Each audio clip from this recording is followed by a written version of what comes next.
Hi friends, इस वाले video में हम लोग एनालिसिस करने वाले हैं टाटा ग्रुप की कंपनी, इसका नाम है Trent.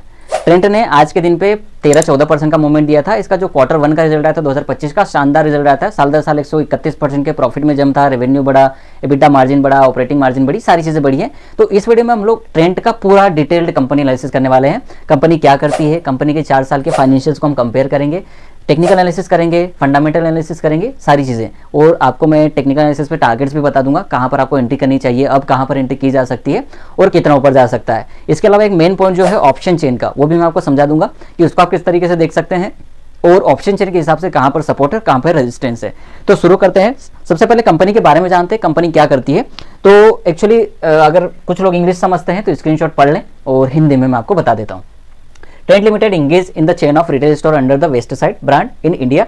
Its Westside department store provide women's wear। जो Westside की डिपार्टमेंट स्टोर है उसमें वुमेन के कपड़े मिलेंगे, मेन के कपड़े मिलेंगे, किड्स वेयर, फुटवेयर, लिंगरीज मिल जाएंगी, कॉस्मेटिक, परफ्यूम एंड हैंडबैग मिल जाएंगे, हाउस होल्ड फर्नीचर मिल जाएगा, एसेसरीज मिल जाएंगी।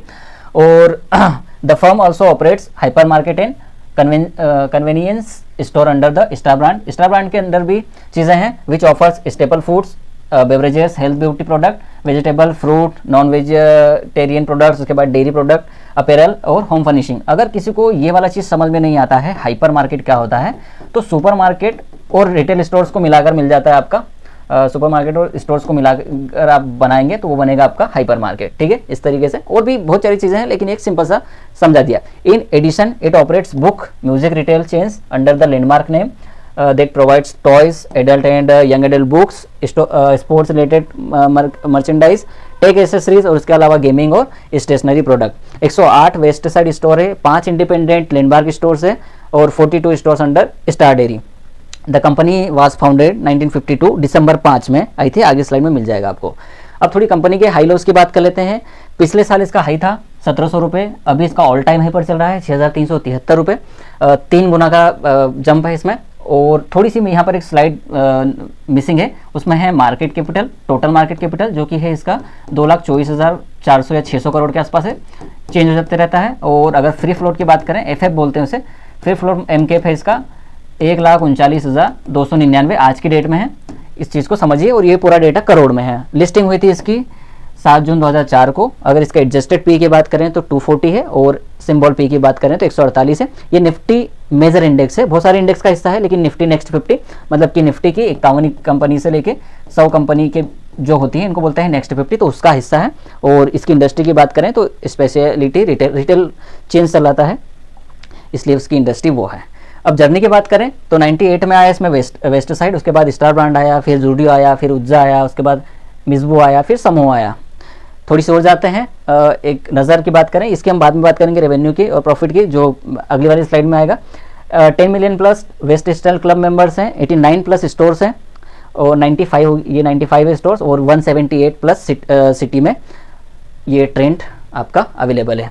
ये 5 ब्रांड है, 5-6 मेन ब्रांड। और फूड ग्रोसरी में अगर आप बात करें, जो स्टार ब्रांड है वहाँ पर अगर आप CAGR बात करेंगे रेवेन्यू की तो इस तरीके से है, और LFL की बात करेंगे इस तरीके से। 10 सिटी में प्रेजेंस है, 72 स्टोर्स है और ये कुछ डाटा है उसको पढ़ लीजिए। वेस्ट साइड की बात करें तो 228 स्टोर्स हैं, 86 सिटीज़ में प्रेजेंस है। और अगर स्टोर काउंट की बात करेंगे तो 4 साल में काफ़ी स्टोर्स बढ़े हैं, 165, 180, फिर 203, फिर 21 और 28 हो गए। ये कुछ ब्रांड है वेस्ट साइड के अंदर जो आप देख सकते हैं, इसका स्क्रीनशॉट ले लीजिए। अब यहाँ पर थोड़ा सा हम डिविडेंड की बात कर लेते हैं, कितनी बार डिविडेंड दिया, और ये वाला डेटा हम नेक्स्ट स्लाइड में पढ़ने वाले हैं, तो इसको ज़्यादा दिमाग नहीं। 8 बार डिविडेंड है, 1 रुपये 15 पैसे से शुरू हुआ था, उसके बाद 3 रुपये 20 पैसे तक दिया है, और इस वाले रिजल्ट में शायद डिविडेंड अनाउंस नहीं हुआ है। ये कुछ और इंडेक्स हैं जिनका हिस्सा था ट्रेंड, तो आप इसको भी देख सकते हैं, ये आपको मिल जाएगा, NSE की साइट पे मिल जाएगा। देखो सबसे इंपॉर्टेंट बात होती है शेयर होल्डिंग पैटर्न, ये भी मतलब एक की फैक्टर है, मतलब मोस्ट इंपॉर्टेंट फैक्टर में से ये फैक्टर आएगा। किसी स्टॉक की शेयर होल्डिंग पैटर्न सबसे ज़्यादा इंपॉर्टेंट है। और अगर कोई देखो सबसे इंपॉर्टेंट बात है कि प्रमोटर को अपना हिस्सा नहीं बेचना चाहिए, और अगर प्रमोटर अपना हिस्सा बेच भी रहा है तो अच्छी चीज़ है, मतलब प्रमोटर प्रॉफिट बुक करेगा ही करेगा, तो उसको बेचना चाहिए। या जो लेने वाला है वो पब्लिक नहीं होनी चाहिए, या फिर कोई से बोले कि लो क्वालिटी के लोग नहीं होनी चाहिए, बड़ी इंस्टीट्यूशन होनी चाहिए, जैसे LIC ले रही है, कोई म्यूचुअल फंड ले रहा है, या कोई बहुत बड़ा इन्वेस्टमेंट फंड ले रहा है या बहुत बड़ा ऐसा ट्रेडर है जो ले रहा है, तो वो उसके लिए पॉजिटिव न्यूज़ होती है, नेगेटिव नहीं होती। अदरवाइज नेगेटिव होती है न्यूज़, अगर कोई प्रमोटर अपनी स्टॉक सेल कर रहा है तो। यहाँ पर अगर आप बात करेंगे तो प्रमोटर के पास 37% है, फिर फॉरेन कॉर्पोरेशन के पास 28% है। एक और चीज़ बताऊँ, अगर FIS किसी कंपनी में होल्डिंग बढ़ा रहे हैं तो भी बहुत अच्छी चीज़ है, घटा रहे हैं तो गलत चीज़ है, ठीक है, ये भी एक अच्छी चीज़ है। तो यहाँ पर FI की 28% है, 15% पब्लिक के पास है, 9% म्यूचुअल फंड के पास है। जब आप किसी स्टॉक का देखो ना शेयर होल्डिंग पैटर्न, तो वहाँ पर 2-3 नाम कॉमन होना चाहिए। FII होनी चाहिए, DI होना चाहिए, आप DI नहीं भी माने तो म्यूचुअल फंड होनी चाहिए, और पब्लिक के पास होल्डिंग थोड़ी सी कम होनी चाहिए। जैसे पब्लिक के पास 70% होल्डिंग है तो दिक्कत है, 60% होल्डिंग है तो दिक्कत है। तो ये वाला जो शेयर होल्डिंग पैटर्न है ना, बहुत सुंदर है, मतलब आप बोलें कि इंप्रेसिव है। इस तरीके का शेयर होल्डिंग पैटर्न होता है किसी कंपनी में, मतलब कंपनी स्ट्रॉन्ग है, क्योंकि उसमें म्यूचुअल फंड भी है, FII भी है, बैंक्स भी इन्वॉल्व है, कॉर्पोरेशन बॉडीज़ भी हैं। तो इस तरीके से प्रमोटर के पास भी अच्छा हिस्सा है इतने अच्छे लेवल पे, तो ये चीज़ इंपॉर्टेंट होती है और अच्छी चीज़ होती है। आप मार्केट कैपिटल देख सकते हो CAGR के हिसाब से। अब ये वाला स्लाइड सबसे ज़्यादा इंपॉर्टेंट है इस पूरे वीडियो में, इसको समझिए। 4 साल का हमने कंपेयर किया है, ठीक है, प्रॉफिट आफ्टर टैक्स को,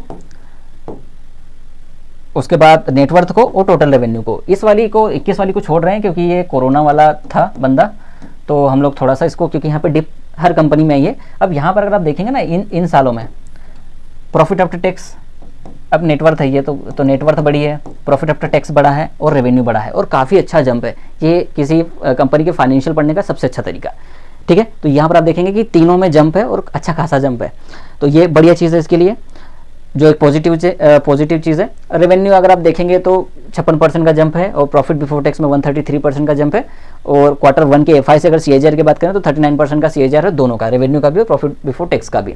यहाँ पर थोड़ी सी हाईलाइट है Q1 की, जो हमने पीछे छोड़ी थी, ये वाला आपको सिंपल दिख जाएगा, बहुत ज़्यादा दिमाग लगाने की जरूरत नहीं है। रेवेन्यू बड़ा है, ऑपरेटिंग EBIT बड़ा है, और प्रॉफिट बिफोर टैक्स बड़ा है, स्टैंड अलोन भी और कंसोलिडेटेड भी। स्टोर काउंट की बात करें तो ये इसको मिला के होती है 892 स्टोर, जो वहाँ 890 प्लस स्टोर थी, टोटल स्टोर्स इनकी इतनी है, फैशन की भी और उसकी भी। अब टेक्निकल एनालिसिस पे बात करें तो ये वाला चार्ट है, बहुत शानदार चार्ट है, इसमें थोड़ी सी इंपॉर्टेंट चीज़ सीख लीजिए। इसके साथ में हम टेक्निकल एनालिसिस भी थोड़ा बहुत सीख लेते हैं इस चार्ट में। जब भी कोई स्टॉक मल्टी, अब ये बहुत पुराना है लेकिन फिर भी आपके लिए एक लर्निंग वाला कॉन्सेप्ट है, इसको सीखिए। जब भी कोई स्टॉक मल्टी ईयर हाई या मल्टी वीक हाई या मल्टी मंथ हाई निकालता है तो वहाँ पर बहुत बड़ी रैली आती है, हमेशा ही होती है, हमेशा होती है, बशर्ते कि कोई डबल टॉप ना बना हो इस तरीके से, जिसको आप एम पैटर्न बोलते हैं, या डबल टॉप ना बना हो। तो मैक्सिमम टाइम पे ऐसा नहीं होता है, लेकिन कभी हो भी सकता है। तो जब ये वाले ब्रेकआउट निकलते हैं ना, मल्टी ईयर वाले, मल्टी मंथ वाले, या बड़ी टाइम फ्रेम पे जब निकलते हैं, तो वहाँ पर बहुत बड़ी रैली आती है, इस चीज़ को आप समझिए। ये चार्ट बहुत शानदार है, मंथली चार्ट देखेंगे वो भी बहुत शानदार है। और हम 15 मिनट के चार्ट पे आते हैं, आज के चार्ट पे। इसका 5 मिनट का आएगा, वो बहुत यूजफुल चार्ट है, उस पर भी हम कुछ टेक्निकल एनालिसिस सीखेंगे, और यहाँ पर भी सीख सकते हैं। ये वाला जो है आपका प्रीवियस सपोर्ट, यहाँ पर सपोर्ट बना, यहाँ पर सपोर्ट ब्रेक हो गया, अब सपोर्ट जब ब्रेक हुआ तो वो रेजिस्टेंस बनेगा, फिर वापस से सपोर्ट बनेगा और वापस से सपोर्ट बनेगा। तो ये वाला जो ट्रेड था वो बहुत शानदार था, यहाँ पर हमने एंट्री ली है। आप चाहें तो स्क्रीनशॉट भी मैं दे सकता हूँ आपको। और पहला टारगेट तो हमारा ये वाला स्विंग हाई रहेगा, लेकिन ये देखना पड़ता है ऑप्शन चेन के हिसाब से कि कॉल ऑप्शन का राइटर सबसे ज़्यादा कहाँ बैठे हैं, पुट ऑप्शन के राइटर सबसे ज़्यादा कहाँ बैठे हैं। तो ये भी एक इंपॉर्टेंट चीज़ होती है चीज़ें समझने के लिए। तो यहाँ पर अगर बात करें एंट्री की, तो एक एंट्री यहाँ पर ली जा सकती है। ये प्रीवियस स्विंग लो है 6100 रुपये के आसपास, लेकिन ये एंट्री में स्टॉप लॉस लगेगा 6050 रुपये का। उसको उस टाइम पे थोड़ा सा आपको देखना पड़ेगा कितना स्टॉप लॉस लेके जाना है। आप फ्यूचर लॉन्ग कर रहे हैं, इक्विटी लॉन्ग कर रहे हैं, शॉर्ट कर रहे हैं, क्या कर रहे हैं। तो हम लॉन्ग की बात करते हैं, तो इस तरीके से बाई किया जा सकता है, या फिर इस तरीके से बाई किया जा सकता है। अगर 6400 रुपये निकाल दे, या 380 जो भी है, 6380 रुपये निकाल दे, तो एक बाय बन सकती है 60 रुपये 70 रुपये के स्टॉप लॉस के साथ में। 6600 पहला टारगेट रहेगा, 6800 दूसरा, और 7000 का भी हो सकता है। इसको हम समझेंगे। उससे पहले इसको समझिए, ये वाला आपका मेजर रेजिस्टेंस था, तो आपका मेजर सपोर्ट बनेगा।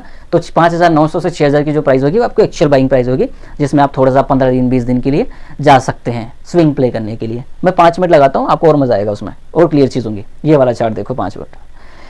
मैं आपको कई बार बताया हूँ ट्रेडिंग स्ट्रेटजीज में, जो ऑप्शन ट्रेडिंग स्ट्रेटजीज में आपको बताई है निफ्टी बैंक निफ्टी की, वहाँ पर मैंने आपको डोजेस का बहुत इंपॉर्टेंस बताया है। और ये इस तरीके की हैमर बोल लो, हैंगिंग मैन बोल लो, जो बोलना हो आपको, दोनों बोल सकते हैं। इसका कोई नाम में कुछ नहीं रखा, काम में आना चाहिए, ठीक है।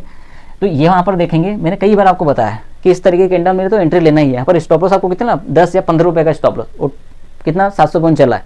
ये देखो, ये होता है एक्चुअल ट्रेडिंग सेटअप। तो इन वाली कैंडल्स को कभी मिस नहीं करना है। अब यहाँ पर आ जाते हैं 5 मिनट में। आप वापस से देखेंगे, जब भी कोई स्टॉक चलता है तो इस तरीके से चलता है, सिंपल। पहले ऊपर जाएगा, एक पुल बैक आएगा, और वहाँ से अब ये वाला देखो, पुल बैक में क्या हुआ, आपको ये थोड़ी पता है कि पुल बैक कितना लेगा, यहाँ से लेगा, यहाँ लेगा, लेकिन ये कैंडल आपको बताती है कि आपकी एंट्री है। इस तरीके से भी आप ट्रेड कर सकते हैं। तो ये आपका बाय रहेगा, ये आपका स्टॉप लॉस रहेगा, और ये पहला आपका टारगेट ये वाला रहेगा, उसके बाद जहाँ तक भी जाए। अब यहाँ पर क्या हो सकता है, वापस से आए, इस तरीके का कोई कैंडल पैटर्न बने तो आप ले सकते हैं, ऊपर भी कोई इस तरीके का कैंडल पैटर्न बने तो सेल कर सकते हैं। 5 मिनट में देखिएगा तो ज़्यादा जल्दी ट्रेड मिल जाएगी, 15 मिनट में टाइम लग जाता है, लेट हो जाती है पोजीशन। अब देखो सबसे इंपॉर्टेंट बात है, हम चार्ट पे अगर बात करें तो पहले तो चार्ट पर समझ लो। मैं जो आपको प्रीवियस चार्ट में बताया कि पहला एंट्री आपका ये रहेगा 5,900 से 6,000, यहाँ पर आप एंट्री ले सकते हैं, छोटा सा 70-80 रुपये का स्टॉप लॉस लेके आप ऊपर पहला टारगेट 6,300, फिर 6,500, 6,600 भी जा सकते हैं। एक इंपॉर्टेंट चीज़ है, इसको वो समझ लीजिए, ऑप्शन चेन के हिसाब से जो टारगेट आएंगे, मंथली ऑप्शंस की बात कर रहा हूँ मैं, तो 6,000 है, 5,800 मान लीजिए इसको, ये 6,200 मान लीजिए इसको, 6,600 मान लीजिए।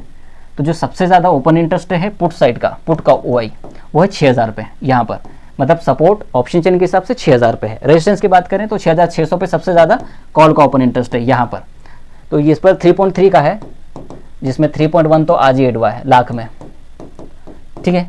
तो आपका जो सपोर्ट है वो 6,000 है ऑप्शन चेन के हिसाब से, रेजिस्टेंस 6,600 है पहला, और दूसरा रेजिस्टेंस मुझे लगता है 6,800 से 7,000 के आसपास आएगा। तो ये स्टॉक 7,000 भी जा सकता है। किसी स्टॉक एनालिस्ट का कोई रिपोर्ट नहीं आया है, ना ही किसी ब्रोकरेज का कोई रिपोर्ट आया इस पर, ना ही इन्होंने कोई टारगेट दिए हैं। लेकिन अगर 1-2 दिन में कोई टारगेट आते हैं, जैसे अगर वो बोलते हैं कि ये तो 8,000 जा सकता है, 9,000 जा सकता है, तो अगर ऐसा कोई आता है तो पक्का 600-700 पॉइंट का रैली आपको शायद किसी दिन मिल जाएगा या एक वीक में मिल जाएगा। प्रिडिक्शन नहीं है, ऐसा ही होता है, ठीक है। जब भी कोई रिपोर्ट आती है अच्छी किसी कंपनी के बारे में, और ऐसी कंपनी के बारे में जो फाइनेंशियली स्ट्रांग हो, क्वार्टर ऑन क्वार्टर अच्छे रिजल्ट हो, चार्ट पर अच्छी दिख रही हो, सारे मूविंग एवरेजेस के ऊपर हो, कोई नेगेटिव न्यूज़ ना हो। इन्होंने अभी भी नए 5-6 स्टोर अभी डाले हैं, तो ये भी एक अच्छी न्यूज़ है, जिसको कैपेक्स बोलते हैं, ठीक है। कैपेक्स बोलो या आप बोलो कि नई स्टोर खोली है, एक ही सेगमेंट में आएंगे, आप उसको थोड़ा सा बीच का डिफरेंस उन चीज़ों में आप समझेंगे तो आपको चीज़ समझ में आएंगी। तो ये था पूरा ट्रेंड का technical, fundamental, financials analysis. I hope कि आपको पसंद आया होगा। वीडियो को लाइक करिएगा अगर आप देख रहे हैं फेसबुक पे, यूट्यूब पे, चैनल को सब्सक्राइब कर जाओ, फॉलो कर लो अगर फेसबुक पे देख रहे हो, और किसी कंपनी का एनालिसिस आप चाहते हैं तो प्लीज़ कमेंट करिए। देखिए हर कंपनी का तो नहीं कर सकते, क्योंकि बहुत मेहनत लगती है, बहुत टाइम लगता है, बहुत बचना पड़ता है, तब जाके कुछ होती है, इसको रिकॉर्ड करो, एडिट करो, बहुत टाइम लगता है। तो जो भी मेन कंपनीज है उनका हम कर सकते हैं शुरुआत के दौर पर, उसके बाद जब आएंगे तो सारी कंपनीज का करेंगे। Thank you for watching.